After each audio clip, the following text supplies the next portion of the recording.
All right, so I think we are now recording. Are you going to sit over there? Yeah. That's okay. Just make sure you don't kick that, all right? No kicking with your footies. Okay, so what I said to the last crowd of kids was, the name of this is The End of the Story. That's a great title. And the beginning of all the others. And the beginning of all the others. And what are the others? Anybody remember? Don't say. Don't say. You can sit here if you want. It's okay. Okay, so what's the next story? What is it? What is it? You know because you heard. Somebody who wasn't here. What is it, you two? What's the next story? The Lion, the Witch, and the Wardrobe, right? You said it right. You didn't get a chance to guess. They weren't going to guess. They were talking to each other. They were going like this. Jaw, jaw, jaw. Like, no, I get jaw. Lots of mouth happening. Not a lot of listen and a lot of jaw. Okay, so now for you, this is a really short one, okay? Are you going to be happy about that? How short is it? I think it's 1, 2, 3, 4, and almost 5. So it's less than usual. It's usually about 5.5. So are we ready to read? Yeah. Don't play with those. Pay attention. Okay? Thank you. All right, so the end of this story and the beginning of all the others. This is The Magician's Nephew, chapter 13, I think. 15. Magician's Nephew, chapter 15. You need no rings when I am with you, said the voice of Aslan. So, what are they talking about rings? What kind of rings? Are the rings that belong there? The rings that bring them and take them home. Take them there and take them home. So, you need no rings when I am with you, said the voice of Aslan. The children blinked and looked about them. They were once more in the wood between the worlds. Uncle Andrew lay on the grass, still asleep, and Aslan stood beside them. So all of a sudden, they just went without rings, right? Clear of the wood between the worlds. Come, said Aslan, it is time that you went back. But there are 2 things to see first, a warning and a command. Look here, children. They looked and saw a little hollow in the grass, and a grassy bottom, warm and dry. When you were last here, said Aslan, that hollow was a pool, and when you jumped into it, you came to a world with a dying sun show over the ruins of Charn. There is no pool now, that world has ended, as if it had never been. Let the race of Adam and Eve take warning. Yes, said Aslan. Yes, Aslan, said both the children, but Polly added, but we're not quite as bad as that world, are we, Aslan? Not yet, daughter of Eve, he said, not yet, but you are growing more like it. It is not certain what some wicked one of your race will not find out a secret as evil as the deplorable word and use it to destroy all living things. And soon, very soon, before you are an old man and an old woman, great nations in your world will be ruled by tyrants who care no more for joy and justice and mercy than the Emperor Jadis. Let your world beware. That is the warning. Now for the command. As soon as you can, take from this uncle of yours his magic rings and bury them so that no one can use them again. Both the children were looking up into the lion's face as he spoke these words, and all at once, they never knew exactly how it happened, the face seemed to be a sea of tossing gold in which they were floating, and such a sweetness and power rolled about them and over them and entered into them that they felt that they had never really been happy or wise or good or even alive and awake before. And the memory of that moment stayed with them always, so that as long as they both lived, if ever they were sad or afraid or angry, the thought of all that golden goodness and the feeling that it was still quite there, quite close, just around some corner or just behind some door, would come back and make them sure, deep down inside, that all was well. All right, all was well. And the next minute, all 3 of them, Uncle Andrew now awake, came tumbling into the noise, heat, and hot smells of London. They were on the pavement, outside the Ketterleys' front door, and except that the witch, the horse, and the cabby were gone, everything was exactly as they had left it. There was the lamppost, with one arm still missing. There was the wreck of the hansom cab. And there was the crowd. Everyone was still talking, and people were kneeling beside the damaged policeman, saying things like, he's coming around, or how do you feel now, old chap? Or the ambulance will be here in a jiffy. Great Scott, thought Diggory, I believe the whole adventure's taken no time at all. Most people were wildly looking around for Jadis and the horse. No one took any notice of the children, for no one had seen them go or noticed them coming back.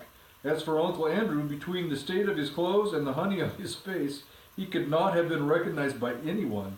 Fortunately, the front door of the house was open, and the housemaid was standing in the doorway staring at the fun. What a day that girl was having, so the children had no difficulty in bustling Uncle Andrew indoors before anyone asked any questions. So, do you know where we're at now? Do you remember? At the very beginning of the story, remember? Mm-hmm. What happened? Jadis got loose out there, right? Yeah.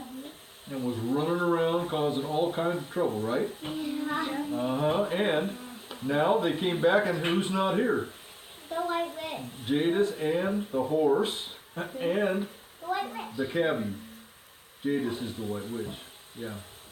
They all had gone, and nobody even noticed. Nobody really was even noticing. And his mother was still inside suffering. Now, most people were wildly looking around for Jadis and the horse. Well, what happened to his mother, remember? She got very ill. She was very ill, that's right. So we're going to find out about that in a minute. No one took any notice of the children, for no one had seen them coming or going. As for Uncle Andrew, he got in the house, he was fine. He raced up the stairs before them, and at first they were very afraid. He was headed for the attic and meant to hide his remaining magic rings, but they needn't have bothered. What he was thinking about was the bottle in his wardrobe, and he disappeared at once into his bedroom and locked the door. When he came out again, which was not for a long time, he was in his dressing gown and made straight for the bathroom. Can you get the other rings, Polly? Said Diggory. I want to go to Mother. Right, see you later, said Polly, and clattered up the attic stairs. So, Diggory took a minute, got his breath, and then went softly into his mother's room. So what's going on with his mother? She's ill. Like how ill? Like dying. Like she's gonna die kind of ill, right? Right. Okay, went in there. There she was, propped up on the pillows with a thin, pale face that would make you cry just to look at it. Diggory took the apple of life out of his pocket. And just as the witch Jadis had looked different when you saw her in our world instead of her own, so the fruit of that mountain garden looked different too. There were, of course, all sorts of colored things in the bedroom. The colored counterpane on the bed, the paper, the sunlight from the window, and Mother's pretty pale blue dressing jacket. But the moment Diggory took the apple out of his pocket, all of those things seemed to have scarcely any color at all. Every one of them, even the sunlight, looked faded and dingy. The brightness of the apple threw strange lights on the ceiling. Nothing else was worth looking at. You couldn't look at anything else. The smell of the apple of youth was as if there was a window in the room that opened straight onto heaven. Don't put those feet in my face, girl. Keep them on the ground, right down there. All right. Oh, darling, how lovely, said Diggory's mother. You will eat it, won't you please, said Diggory. I don't know what the doctor would say, she answered, but really, I almost feel as if I could. He peeled it and cut it up and gave it to her piece by piece, and no sooner had she finished it than she smiled and her head sank back on the pillow and she was asleep. Real, natural, gentle sleep without any of those nasty drugs, which was, as Diggory knew, the things in the whole world that she wanted most, because she hadn't been sleeping for like a long, long time, like weeks maybe. And when you don't sleep for a long time, you get really sick, okay? And she was sick. That's And- how she was sick? Because one of the reasons she was sick, she was not sleeping because she was sick too. Okay, that was part of it. Okay, he bent down and kissed her very softly and stole out of the room with a beating heart, taking the core of the apple with him. For the rest of that day, whenever he looked at the things about him and saw how ordinary and unmagical they were, he hardly dared to hope, but when he remembered the face of Aslan, he did hope. That evening, he buried the core of the apple in the back garden. Pretty important thing, this little statement right I know what there. we're gonna do. Yes, you Gonna do. go to the apple tree and then they're gonna take the wood and carve out the wardrobe. Yes, you have got it. So he grows an apple tree, and then they carve a wardrobe, and that is the wardrobe how they get to Narnia, isn't it? It's an easier way too. Yes, sir. The next morning, when the doctor made his usual visit, Diggory leant over the banisters to listen. He heard the doctor come out with Aunt Letty and say, Miss Kitterly, this is the most extraordinary case I have known in my whole medical career. It is like a miracle. I wouldn't tell the little boy anything at present. We don't want to raise any false hopes, but in my opinion, and his voice became too low to hear.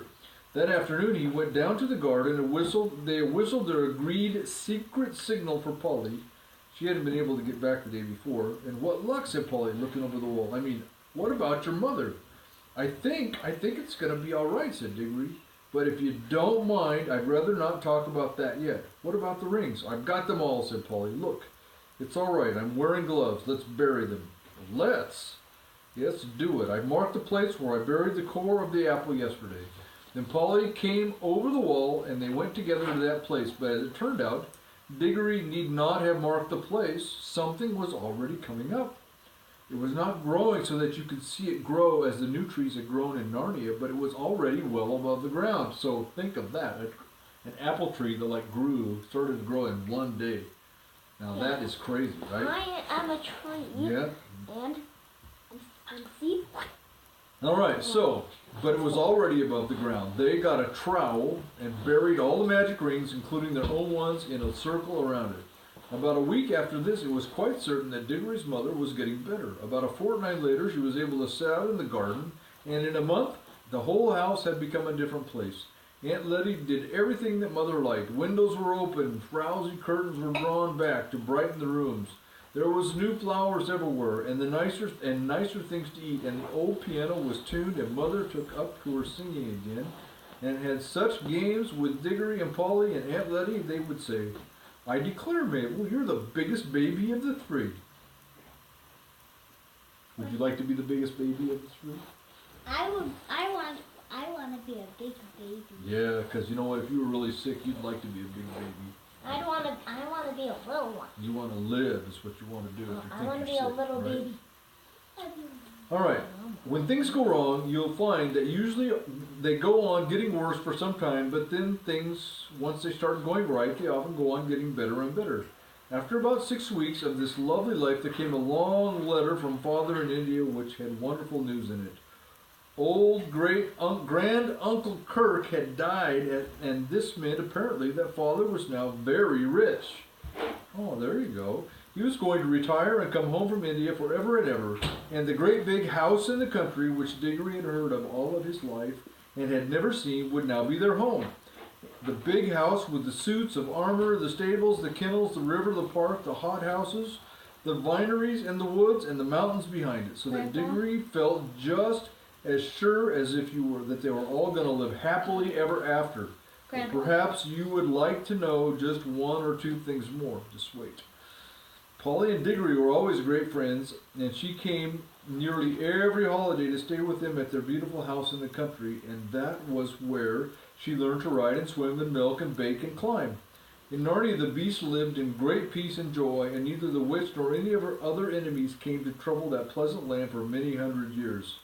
King Frank and Queen Helen and their children lived happily in Narnia, and their second son became king of Archenland. The boys married nymphs, and the girls married wood gods and river gods.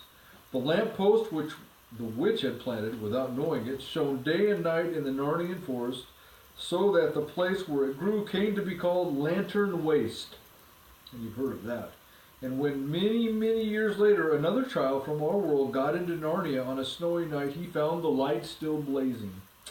And that adventure was, in a way, connected with the ones I have just been telling you. It was like this. The tree which sprang from the core of the apple that Diggory planted in the back garden lived and grew into a fine tree, growing in the soil of our world, far out of the sound of Aslan's voice, and far from the young air of Narnia. It did not bear apples that would revive a dying woman, as Diggory's mother had been revived, though it did bear apples more beautiful than any others in England. And they were extremely good for you, though not fully magical. But inside itself, in the very sap of it, the tree, so to speak, never forgot that other tree in Narnia to which it belonged. Sometimes it would move mysteriously when there was no wind blowing. I think that when this happened, there were high winds in Narnia, and the English tree quivered because, at that moment, the Narnia tree was rocking and swaying in the strong southwestern gale.